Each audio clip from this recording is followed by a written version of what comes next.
Pai, não se preocupa não. É só um chinelo mesmo. O importante é que veio do coração. Foi isso que meu filho me disse quando me entregou uma Havaianas de R$ 49,90 embrulhada numa sacola do supermercado no Dia dos Pais. Enquanto isso, o padrasto dele, aquele homem que apareceu na vida da minha ex-mulher há apenas 5 anos, ganhou um carro 0 km de R$ 300 mil. Mas no dia seguinte, meu telefone tocou desesperado. Pai, não faça isso. Só que já era tarde demais. Meu nome é José, tenho 76 anos e passei a vida inteira sendo pai. Criei esse menino desde que ele nasceu. Trabalhei como motorista de caminhão rodando o Brasil inteiro para sustentar ele e a mãe dele.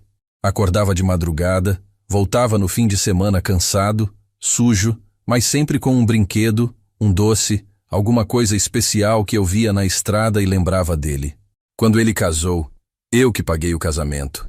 Quando ele quis abrir o negócio dele, eu que emprestei o dinheiro que tinha guardado a vida toda. Quando os netos nasceram, eu que estava lá no hospital esperando. Eu que ajudava com as despesas. Eu que levava e buscava na escola quando precisava. Antes de eu continuar essa história, quero agradecer ao canal Café com Vovô por me dar essa oportunidade de dividir o que aconteceu comigo. Se você está me ouvindo agora, por favor, se inscreva no canal e comenta aí de que cidade você está assistindo. Todo dia tem uma história nova aqui, e quem sabe a sua também não precisa ser contada. Porque o que eu vou contar para vocês vai mexer com qualquer pai ou mãe que está me escutando. Sabe, quando você envelhece, as pessoas acham que você fica mais frágil, mais bobo, que você aceita qualquer coisa calado. Acham que porque seus cabelos branquearam e suas mãos ficaram trêmulas, você perdeu a capacidade de reagir, de se indignar, de fazer justiça. Durante anos eu engoli muito sapo, muito desrespeito, muita ingratidão disfarçada de carinho. Mas naquele Dia dos Pais de 2024, alguma coisa dentro de mim quebrou definitivamente. Não foi só a diferença gritante entre os presentes. Foi a frieza com que meu próprio sangue me tratou, como se eu fosse um velho qualquer que merecia migalhas da sua generosidade.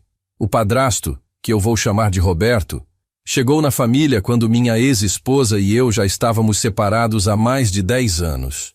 Eu nunca criei caso, nunca fui de interferir na vida de ninguém. Pensei que o importante era que ela fosse feliz e que isso não ia mudar minha relação com meu filho. Mas aos poucos, fui percebendo como esse homem foi ocupando o meu lugar, não só na vida dela, mas na vida do meu próprio filho. Começou com pequenas coisas. Meu filho parou de me ligar todo domingo como fazia há anos. Quando eu ligava, ele estava sempre ocupado, sempre com pressa. Nas festas de família, eu virava o tio distante, enquanto Roberto virava o centro das atenções. Mas no fundo, eu achava que era coisa da minha cabeça. Achava que eu estava sendo ciumento, possessivo, que talvez fosse normal mesmo essa transição. Meu filho tinha direito de gostar do padrasto, de criar uma relação próxima com ele. Eu tentava ser compreensivo, maduro, tentar entender que a vida seguia em frente e que eu precisava aceitar meu novo papel. Quantas noites eu não passei refletindo sobre isso, me convencendo de que estava tudo normal, de que eu é que estava sendo sensível demais. O que eu não sabia é que por trás daqueles sorrisos forçados nos encontros familiares, por trás daqueles "Oi pai, tudo bem?" corridos no telefone, por trás daquela educação fria que meu filho tinha comigo, existia uma influência silenciosa, mas devastadora. Roberto não precisava falar mal de mim diretamente. Ele fazia algo muito mais eficiente. Ele simplesmente me substituía em tudo. Era ele quem dava os conselhos importantes. Era ele quem estava presente nos momentos decisivos. Era ele quem bancava os gastos grandes. Era ele quem virou a referência masculina da família. E eu, como um idiota, fui deixando isso acontecer. Fui me recolhendo, fui aceitando as migalhas de atenção que sobravam para mim, fui me conformando com um lugar secundário na vida do meu próprio filho. Até que chegou aquele Dia dos Pais que mudou tudo. Até que eu finalmente enxerguei o tamanho da humilhação que eu estava vivendo. E foi aí que decidi que ia fazer alguma coisa a respeito, mesmo que fosse a última coisa que eu fizesse na vida. Naquela noite do Dia dos Pais, depois que todos foram embora, eu fiquei sozinho na minha casa segurando aquela Havaianas, R$ 49,90. O preço ainda estava grudado na sola. Meu filho nem se deu ao trabalho de tirar a etiqueta. Eu fiquei ali na sala, vendo aquele chinelo vagabundo na minha mão, e pela primeira vez em decênios, eu chorei de raiva.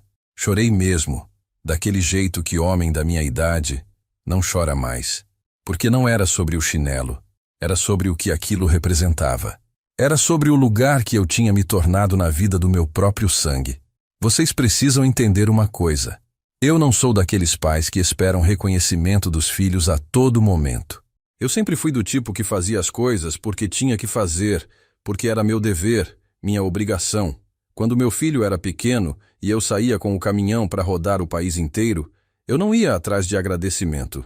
Quando eu chegava em casa no domingo de manhã, cansado, fedendo a diesel, e via a alegria dele correndo até o portão gritando, "Papai chegou", aquilo já era o suficiente para mim. Quando eu pegava meu salário e entregava tudo para a mãe dele, guardando só uns trocados para o cigarro e para o café na estrada, eu não fazia esperando medalha. Era o que se fazia. Mas, gente, a diferença entre um chinelo de R$ 50 e um carro de 300 mil não é só de valor. É de consideração, é de respeito, é de lugar na família. E o que mais me doía não era nem a diferença do dinheiro gasto, mas a diferença do carinho colocado.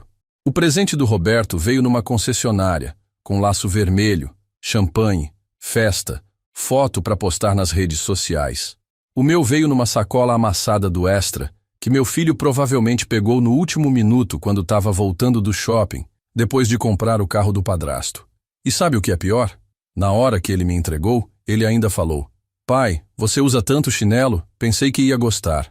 Como se eu usasse chinelo por opção, por elegância. Eu uso chinelo porque é o que um aposentado de R$ 1.200 pode usar, caralho. Eu uso chinelo porque depois de 40 anos carregando peso, dirigindo caminhão, trabalhando feito um animal, meus pés ficaram tão machucados que sapato me dói. Eu uso chinelo porque é o que sobra para quem deu a vida toda para a família, e agora vive com o mínimo. Aquela noite eu não consegui dormir. Fiquei repassando na cabeça cada situação dos últimos anos onde eu fui sendo empurrado para escanteio. Lembrei do aniversário de 70 anos do Roberto, quando meu próprio filho organizou uma festa surpresa com 200 pessoas. Churrasco, banda ao vivo, decoração temática.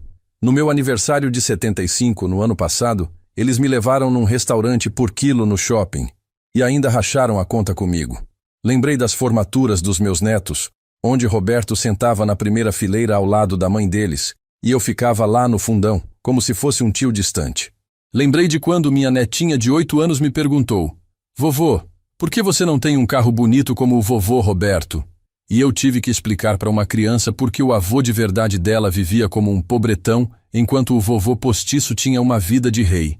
Lembrei de quando meu neto de 15 anos pediu dinheiro emprestado para comprar um tênis, e quando eu falei que não tinha, ele respondeu, "Então vou pedir pro vovô Roberto. Ele sempre tem." Aquilo me cortou o coração, mas eu engoli calado.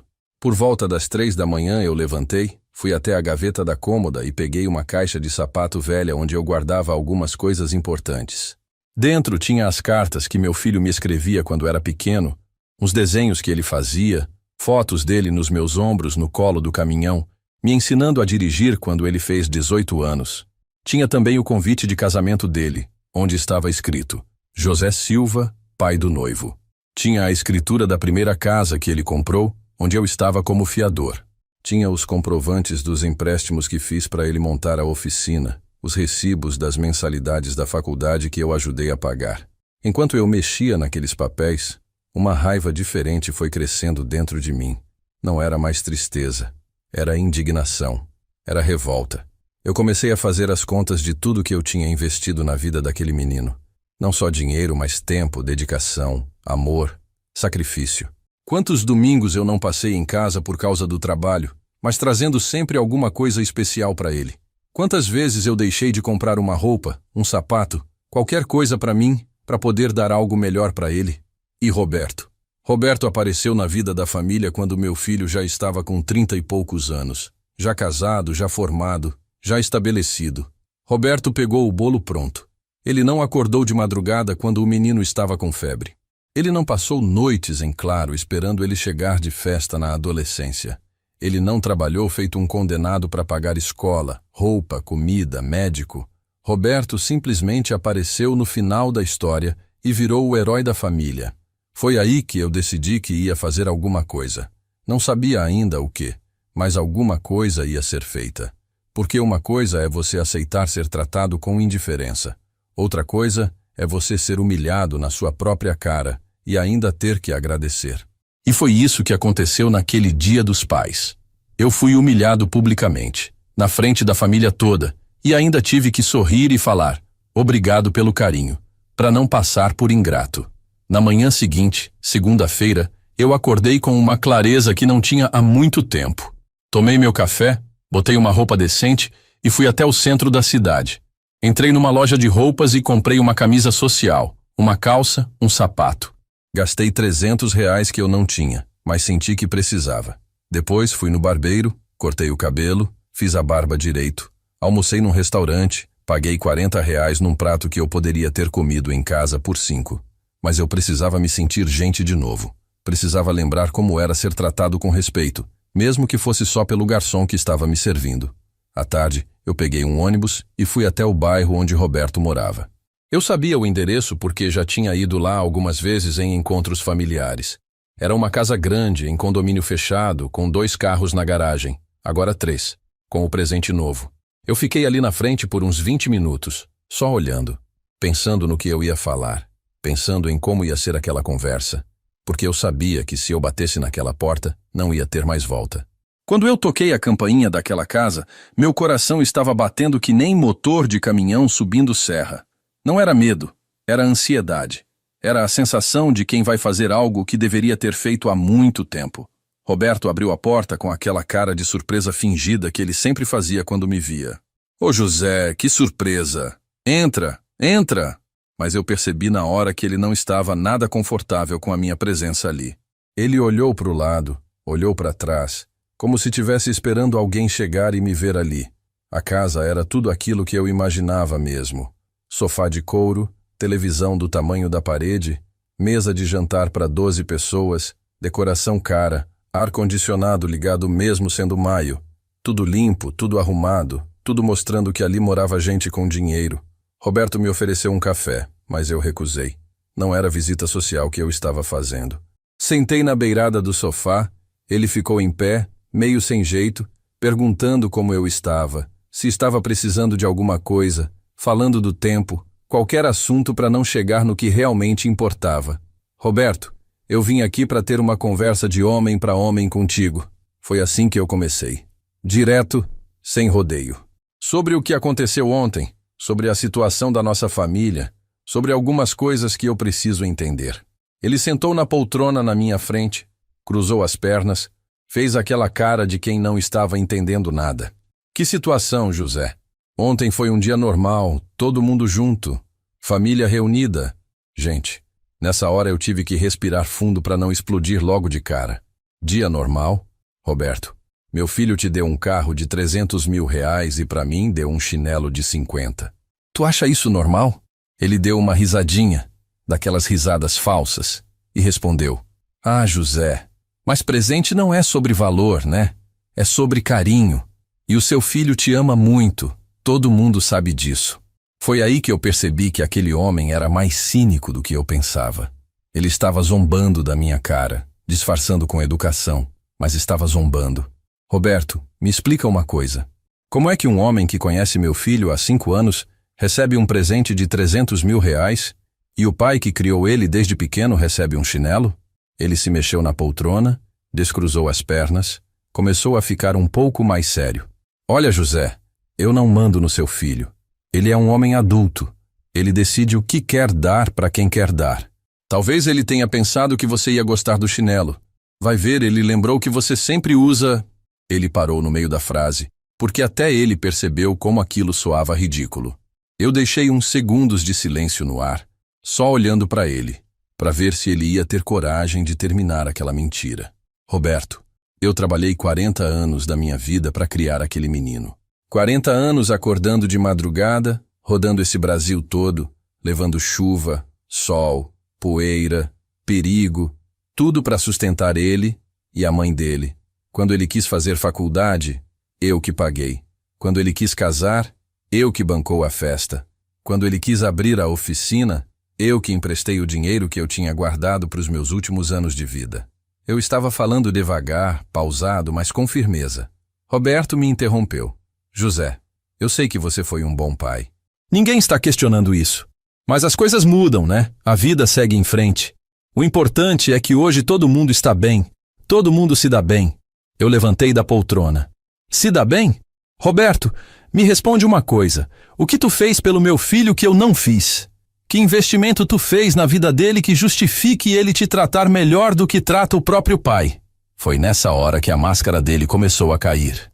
Ele ficou em pé também, perdeu aquele jeitinho educado e falou: Olha, José, eu não sei que tipo de conversa é essa que você quer ter aqui. Mas uma coisa eu te falo.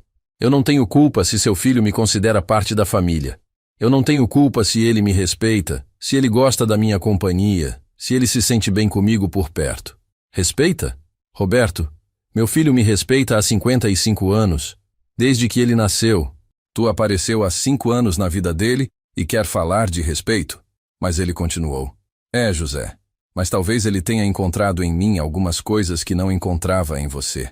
Talvez eu saiba conversar com ele de um jeito que você não sabe.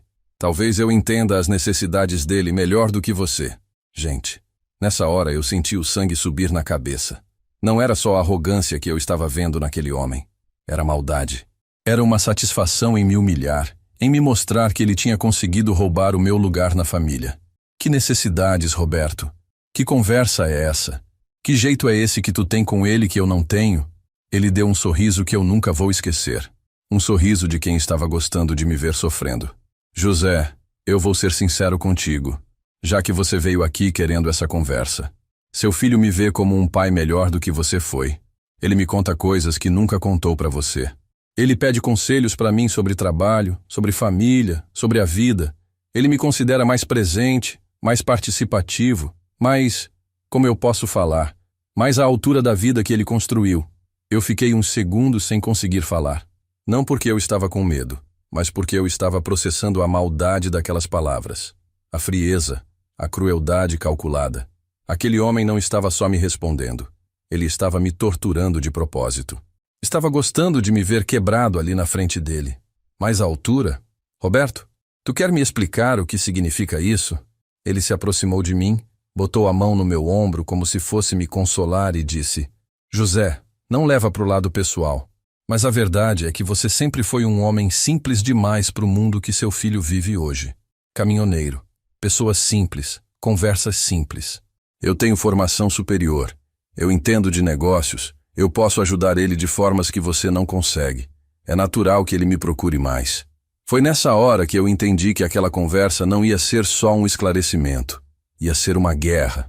Quando Roberto falou aquilo sobre eu ser simples demais para o mundo do meu filho, alguma coisa dentro de mim mudou completamente. Não era mais raiva que eu estava sentindo. Era uma frieza que eu não sabia que existia dentro de mim.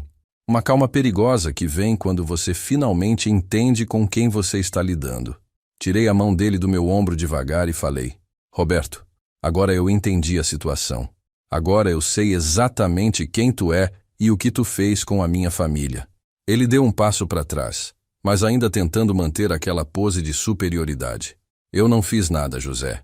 Eu só ofereci para o seu filho aquilo que você não conseguia oferecer. Companhia de qualidade, conversas inteligentes, uma visão de mundo mais ampla. Eu deixei ele falar. Deixei ele se enforcar com as próprias palavras. Porque agora eu sabia que cada palavra que saía da boca dele ia ser uma munição que eu ia usar depois.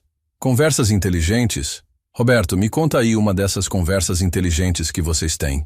Ele ficou meio desconcertado, como se não esperasse que eu fosse rebater. Bom, a gente fala sobre investimentos, sobre o mercado, sobre as oportunidades de negócio. Eu ri mesmo, daquele jeito irônico. Investimentos? Com que dinheiro, Roberto? Porque até onde eu sei, quem bancou o negócio do meu filho fui eu. Quem ficou de fiador quando ele pegou o empréstimo no banco fui eu. Tu investiu o que exatamente na vida dele? A cara dele mudou. Pela primeira vez desde que eu cheguei ali, ele não tinha resposta na ponta da língua.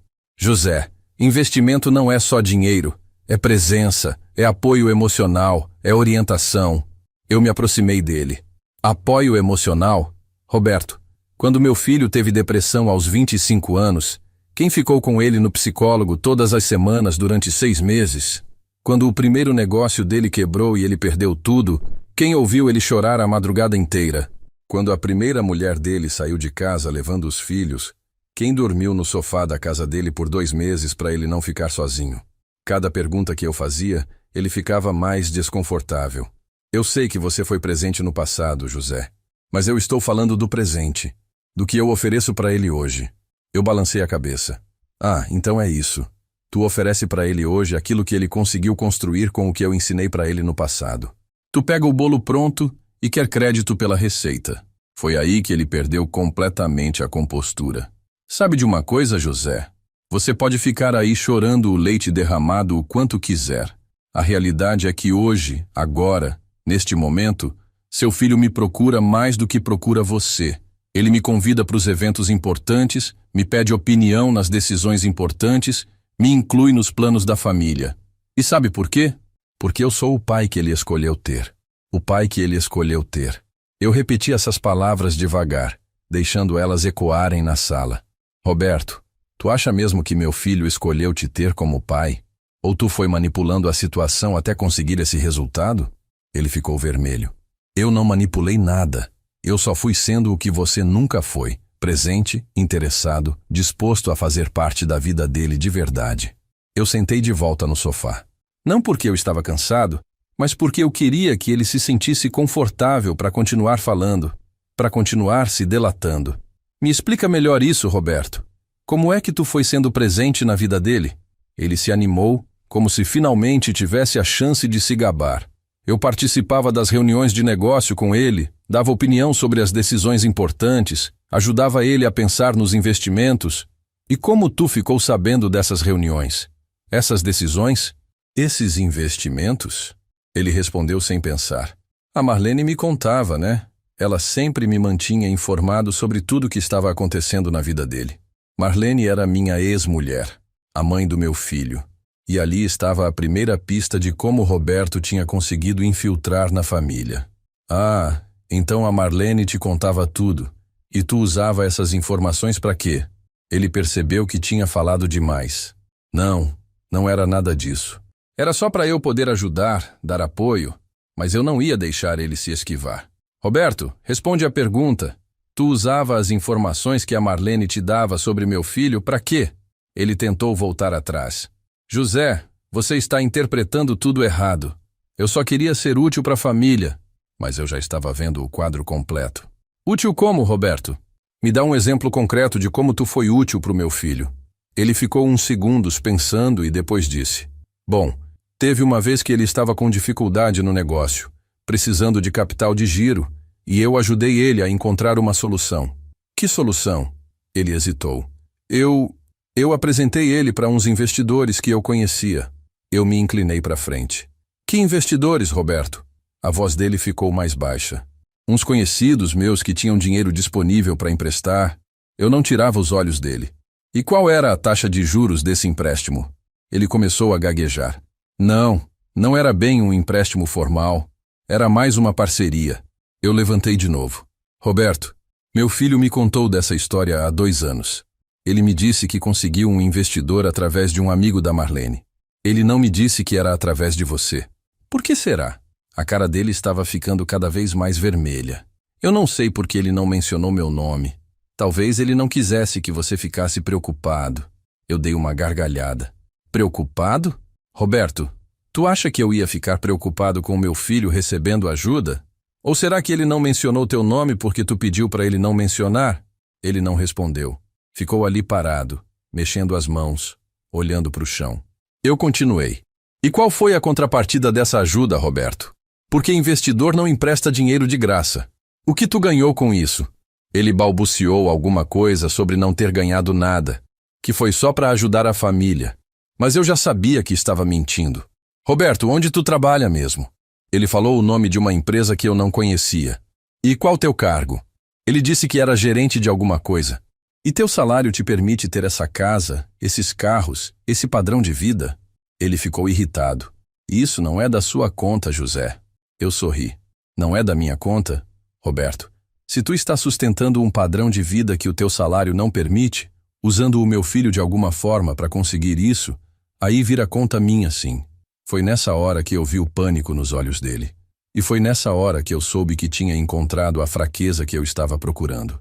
Quando eu vi o pânico nos olhos do Roberto, eu soube que estava no caminho certo. Mas ao invés de apertar o cerco na hora, eu mudei completamente de assunto. Porque uma coisa que eu aprendi na estrada é que quando você encontra o ponto fraco de alguém, você não ataca de cara. Você finge que não viu e deixa a pessoa se sentir segura de novo. Deixa pra lá, Roberto. Não vim aqui para discutir a vida financeira de ninguém. Vim aqui para entender essa história do Dia dos Pais. Ele respirou aliviado, como se tivesse escapado de alguma coisa. Voltou a sentar, voltou a fazer aquela cara de quem estava no controle da situação. É isso aí, José. Vamos focar no que realmente importa. E o que importa é que todo mundo se ama nessa família. Todo mundo se respeita, independente de presentes ou qualquer coisa assim. Eu fingi concordar. É verdade, Roberto. Talvez eu tenha exagerado mesmo. Talvez eu tenha ficado sensível demais. A mudança na postura dele foi imediata. Voltou aquela arrogância, aquele sorriso de superioridade. Exato, José. E olha, eu entendo o seu lado. Deve ser difícil mesmo para um homem da sua idade aceitar que as coisas mudaram, que a família evoluiu. Mas isso é natural, faz parte da vida. Eu deixei ele falar. Deixei ele se sentir vitorioso. É mesmo, Roberto. E eu reconheço que tu soube conquistar um lugar especial no coração do meu filho. Ele se animou todo. Pois é, José. E não foi fácil, viu? No começo ele até desconfiava um pouco de mim. Normal, né? Mas aos poucos fui mostrando para ele que eu estava ali para somar, para ajudar, para ser um pai melhor do que... Ele parou. Percebeu que ia falar demais de novo. Mas eu completei para ele. Do que eu fui, né, Roberto? Pode falar. Eu já entendi que é isso que tu pensa. Ele deu de ombros. Não é que você foi um pai ruim, José. Você foi o pai que você sabia ser. Mas eu trouxe outras perspectivas, outras possibilidades. Eu me inclinei para frente, fingindo interesse genuíno. Conta pra mim como tu fez isso. Como é que tu conseguiu conquistar a confiança dele tão rápido? Os olhos dele brilharam. Ele estava morrendo de vontade de se gabar. Bom, primeiro eu observei muito. Observei o que ele precisava, o que ele queria, quais eram as frustrações dele. E uma coisa que eu percebi logo de cara é que ele se sentia meio desvalorizado por você. Eu fiz uma cara de surpresa. Desvalorizado? Como assim? Roberto se acomodou na poltrona, como se fosse contar uma história que ele já tinha contado muitas vezes. Ele me disse que você nunca demonstrava orgulho dos sucessos dele, que quando ele conseguia alguma coisa importante, você só falava que era obrigação dele, que qualquer homem fazia aquilo, que você nunca elogiava, nunca parabenizava. Eu senti uma pontada no peito, porque era verdade. Eu fui criado assim, de uma geração que achava que elogio demais deixava o filho mole. Mas não era isso que importava naquela conversa. E aí tu fez diferente? Roberto assentiu com orgulho. Completamente diferente. Eu sempre elogiava cada conquista dele, por menor que fosse. Sempre falava como eu estava orgulhoso, como ele era inteligente, como ele merecia tudo de bom que estava acontecendo. E sabe o que mais? Eu sempre falava isso na frente de outras pessoas, na frente da Marlene, na frente dos amigos, na frente dos filhos dele. Eu estava começando a entender a estratégia. E ele gostava disso? Roberto riu. Claro que gostava. Todo mundo gosta de ser valorizado, José. Todo mundo gosta de ouvir que é especial. E eu sempre fazia questão de falar para ele como eu me sentia sortudo de fazer parte da vida dele, de ter sido aceito pela família, de poder acompanhar o sucesso dele de perto. E a Marlene? Como ela reagia a tudo isso? Roberto ficou ainda mais animado. A Marlene foi fundamental, José. Ela foi minha maior aliada, porque ela também sentia que você não valorizava o filho de vocês como deveria. Ela sempre me dizia, Roberto, ainda bem que você chegou na vida dele. Agora ele tem um homem que enxerga o valor que ele tem. Cada palavra que saía da boca dele era uma facada, mas eu continuei fingindo interesse. E como tu foi conquistando a Marlene? Ele se inclinou para frente, como se fosse contar um segredo. José, eu vou ser honesto contigo. A Marlene estava magoada contigo há muito tempo, por causa do divórcio, por causa de algumas coisas que aconteceram no casamento de vocês. E eu simplesmente fui o ouvido que ela precisava. Que tipo de coisa ela falava? Roberto hesitou por um segundo, mas a vontade de se gabar era mais forte. Ela me contava como você era ausente durante o casamento, como você só pensava no trabalho, como você nunca dava atenção para ela nem para o filho, como vocês brigavam sempre, como a casa era um ambiente pesado. Ela desabafava comigo, e eu consolava ela. Eu fingi ficar constrangido. Realmente, nosso casamento não foi fácil. Eu trabalhava demais, ficava muito tempo fora. Roberto colocou a mão no meu ombro de novo, mas dessa vez com falsa compaixão. José, eu não estou te julgando. Você fez o que achava que era certo. Mas o resultado foi que tanto a Marlene quanto o seu filho ficaram com algumas feridas, alguns ressentimentos. E eu simplesmente fui chegando, oferecendo aquilo que vocês não conseguiam oferecer um pro outro. E o que tu oferecia exatamente? Agora ele estava completamente à vontade, completamente confiante. Atenção, José. Atenção genuína. Eu escutava os problemas do seu filho sem julgar, sem dar sermão, sem falar que ele tinha que se virar sozinho. Eu oferecia ajuda prática, dava conselhos úteis. E, principalmente, eu mostrava para ele que ele podia confiar em mim. Eu estava gravando mentalmente cada palavra. E como tu mostrava que ele podia confiar? Roberto sorriu. Eu resolvia problemas para ele, José. Problemas que você não conseguia resolver. Problemas que você nem sabia que existiam. E foi aí que ele começou a contar, sem perceber, exatamente o que eu estava procurando ouvir. Roberto estava ali na minha frente, desabado na poltrona, com a cara de quem acabou de perceber que tinha cavado a própria cova. Mas eu ainda não tinha terminado, porque agora que eu sabia que ele estava usando dinheiro sujo para comprar o carinho da minha família, eu precisava saber de quanto dinheiro estávamos falando. Roberto, há quantos anos tu vem fazendo esse tipo de negócio? Ele olhou para mim com cara de cachorro que levou o chute. José, por favor, vamos parar com essa conversa. Não, Roberto. Agora nós vamos até o final. Há quantos anos? Ele suspirou fundo. Uns 3 anos, mais ou menos. Eu fiz a conta na cabeça. 3 anos vendendo informação. E quanto tu ganha por mês com isso? Ele tentou minimizar. Não é todo mês, só quando aparece oportunidade. Eu insisti. Quanto, Roberto? Ele ficou uns segundos em silêncio, depois sussurrou. Depende do mês. Às vezes 2, 3 mil. Às vezes mais. Eu balancei a cabeça. Às vezes mais quanto? Ele estava claramente constrangido. Teve mês que chegou a 5, 6 mil. Eu levantei e comecei a andar pela sala. Roberto, tu está me dizendo que tu ganha até 6 mil reais por mês vendendo informação confidencial da empresa onde tu trabalha? Não é vender, José. É só dar umas dicas para algumas pessoas. Eu parei na frente dele. E essas pessoas te dão dinheiro pelas dicas?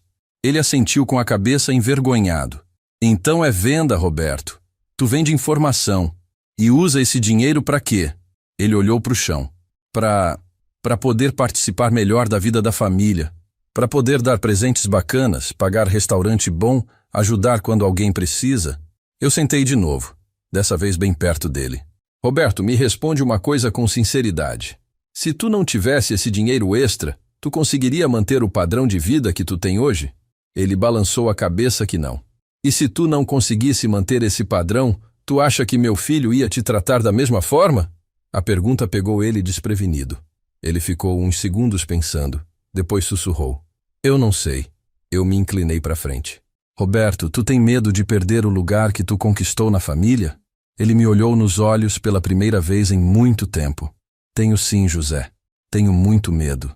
Foi a primeira coisa sincera que saiu da boca dele desde que eu cheguei ali. Por que tu tem medo? Ele começou a falar mais baixo, como se estivesse confessando.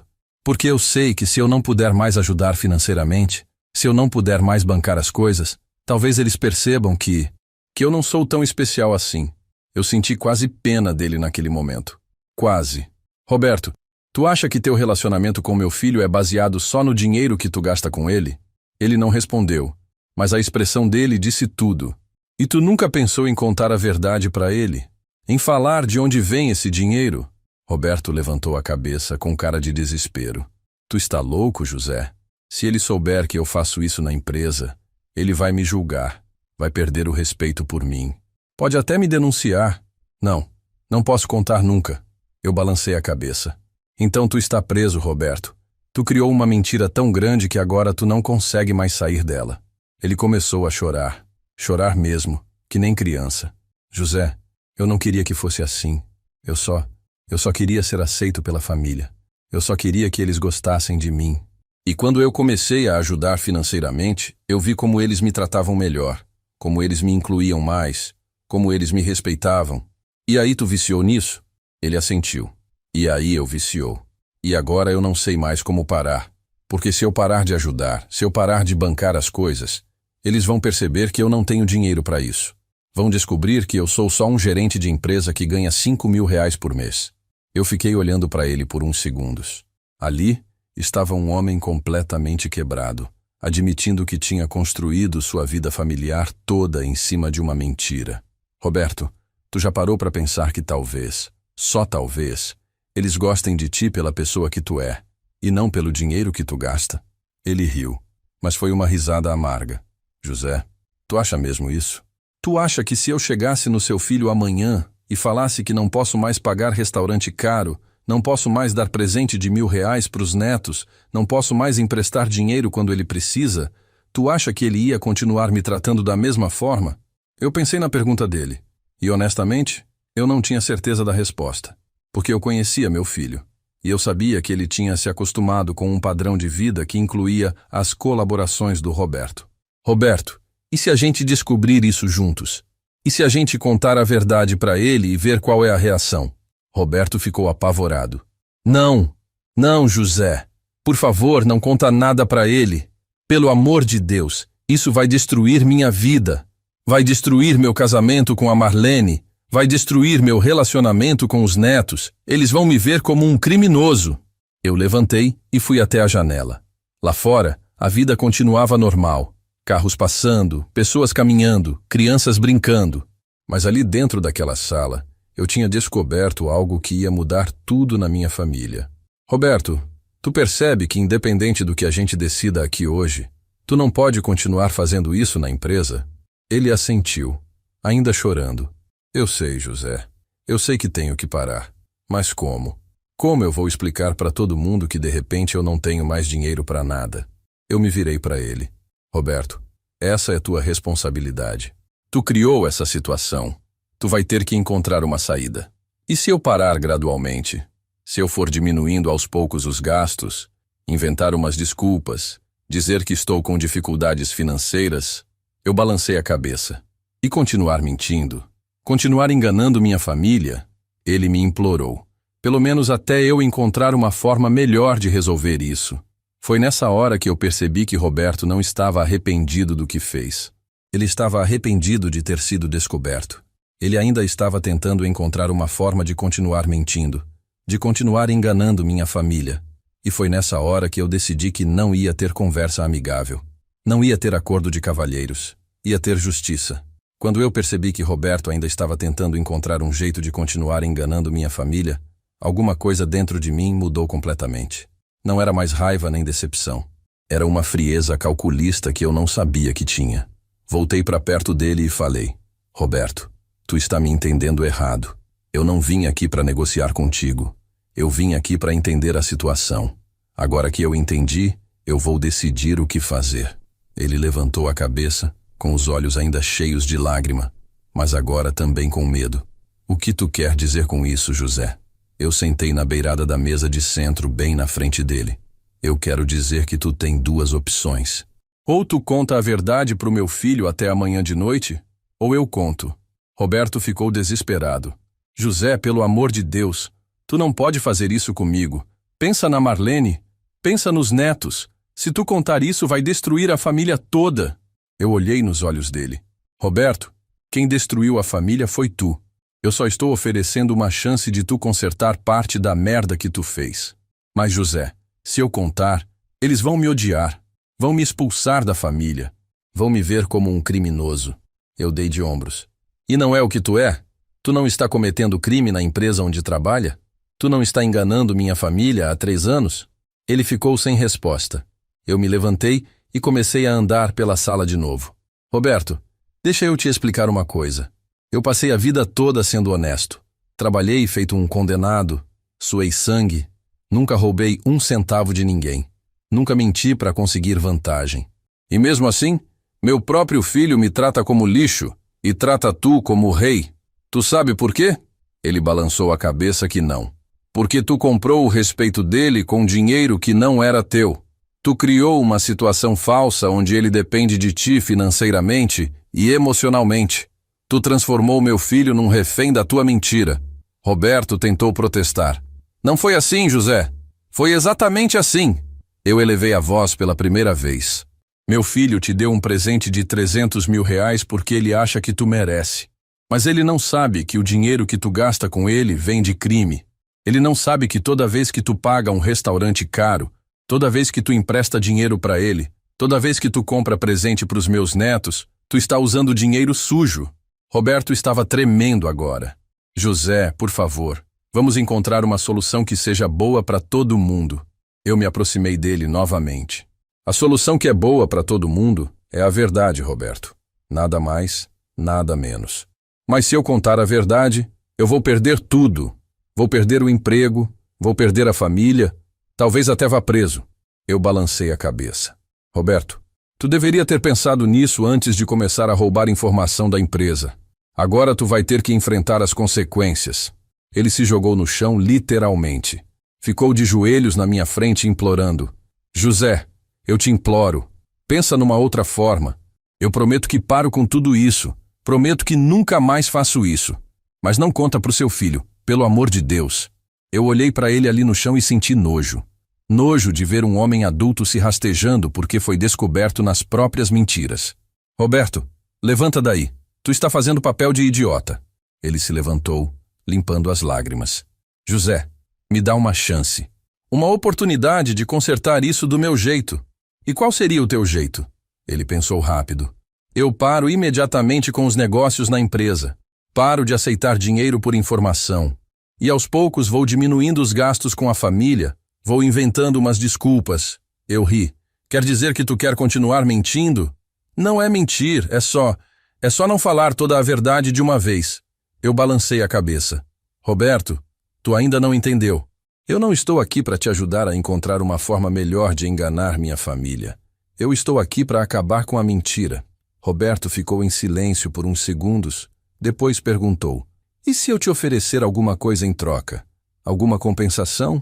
Eu olhei para ele com curiosidade. Que tipo de compensação? Ele hesitou. Dinheiro. Eu posso te dar dinheiro para tu esquecer essa conversa. Foi nessa hora que eu tive certeza absoluta de que Roberto era um homem sem caráter nenhum. Tu está tentando me subornar, Roberto? Ele ficou desesperado. Não é suborno, é uma forma de resolver o problema sem prejudicar ninguém. Eu me aproximei dele bem devagar. Roberto, tu acha que eu sou igual a tu? Tu acha que eu aceito dinheiro sujo? José, eu sei que tu tem dificuldades financeiras. Sei que tu vives só da aposentadoria. Posso te ajudar. Posso te dar 5 mil, 10 mil reais para tu esquecer essa história. Eu senti uma vontade imensa de dar um tapa na cara dele. Roberto, tu está me oferecendo dinheiro que tu roubou da empresa para eu ficar calado sobre o teu roubo? Ele percebeu o absurdo do que tinha falado. Não foi isso que eu quis dizer. Eu o interrompi. Foi exatamente isso que tu quis dizer. Tu acha que todo mundo é igual a tu, que todo mundo tem preço. Roberto desabou no sofá de novo. José, eu não sei mais o que fazer. Eu estou desesperado. Se essa história sair, minha vida acaba. Eu me sentei na poltrona na frente dele. Roberto, tua vida baseada em mentira já acabou. Agora tu vai ter que construir uma vida baseada na verdade. Mas como? Como eu vou explicar para Marlene que eu sou um mentiroso? Como vou explicar para o teu filho que eu comprei o carinho dele com dinheiro roubado? Eu respondi com frieza. Isso é problema teu, Roberto. Tu criou essa situação. Tu resolve. Ele me olhou com uma expressão que eu nunca tinha visto antes. Uma mistura de ódio, desespero e medo. José, tu está destruindo uma família inteira por causa de um chinelo. Eu levantei. Não, Roberto. Tu destruiu uma família inteira por causa da tua ganância e da tua mentira. Eu estou só revelando a destruição. Foi nessa hora que ele mudou completamente de postura. A máscara de desespero caiu e apareceu o verdadeiro Roberto.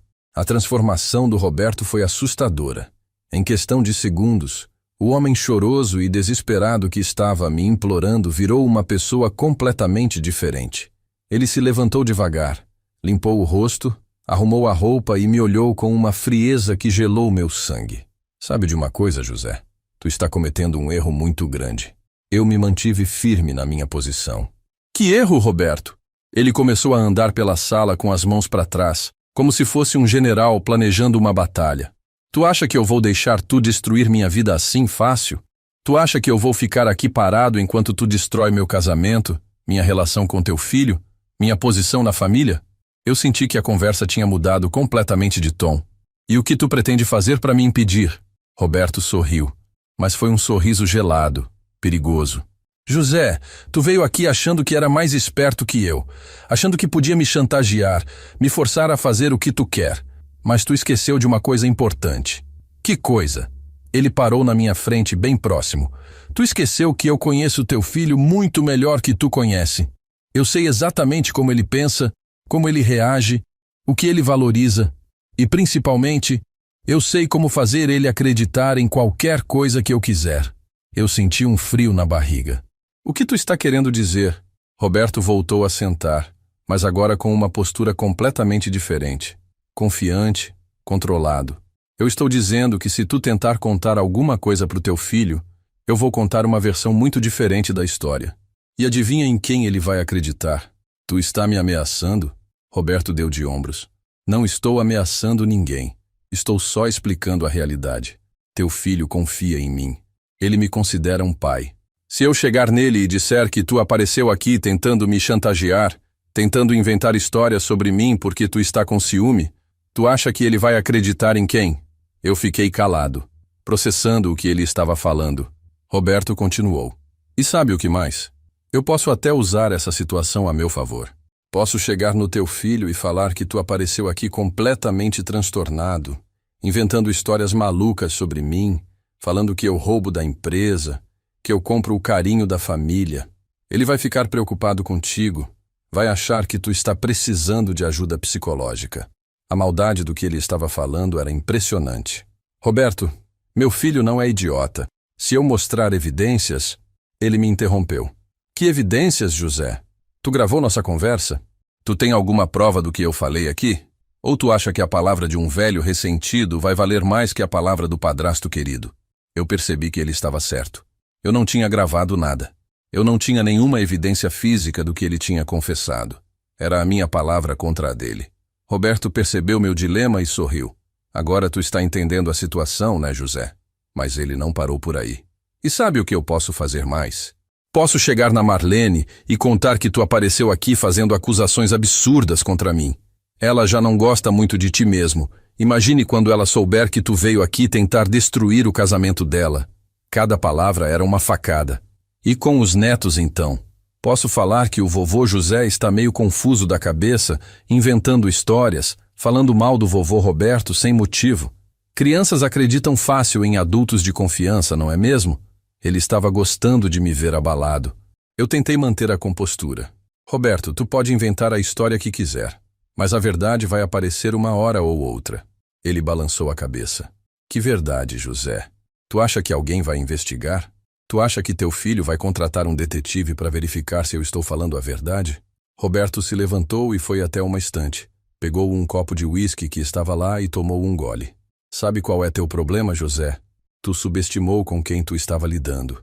Tu achou que eu era só um velhinho bobo que tinha sorte na vida. Mas eu não cheguei onde cheguei por sorte. E como tu chegou? Ele riu.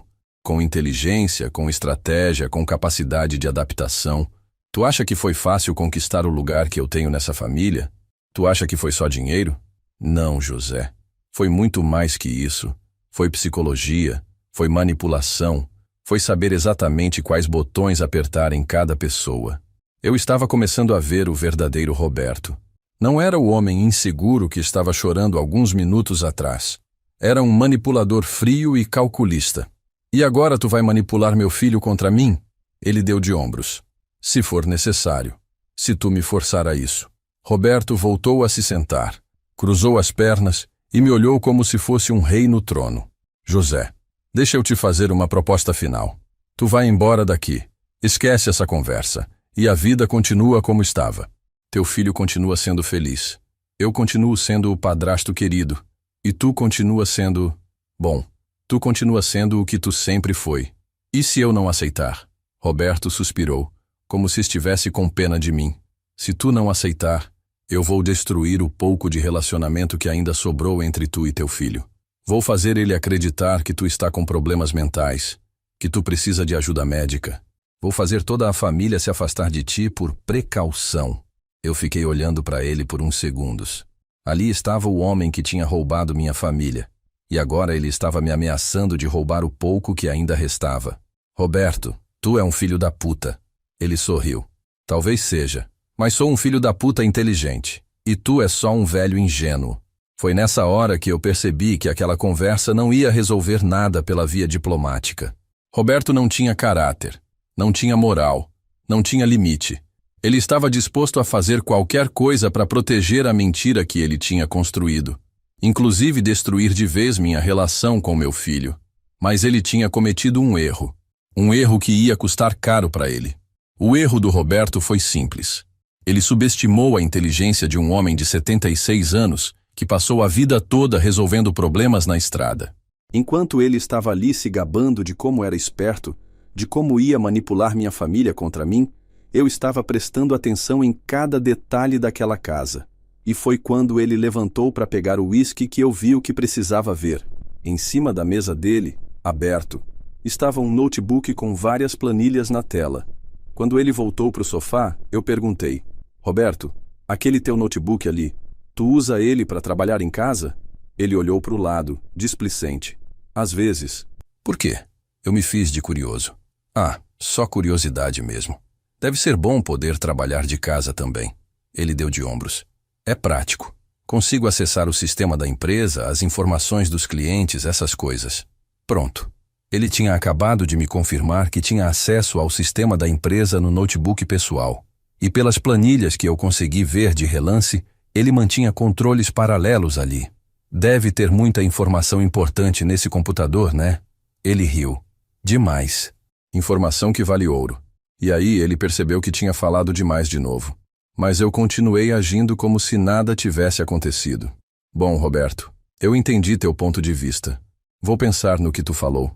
Ele ficou surpreso com minha mudança de postura. Sério? Tu vai considerar minha proposta? Eu levantei devagar. Vou sim, tu tem razão. Talvez seja melhor deixar as coisas como estão. Roberto ficou visivelmente aliviado.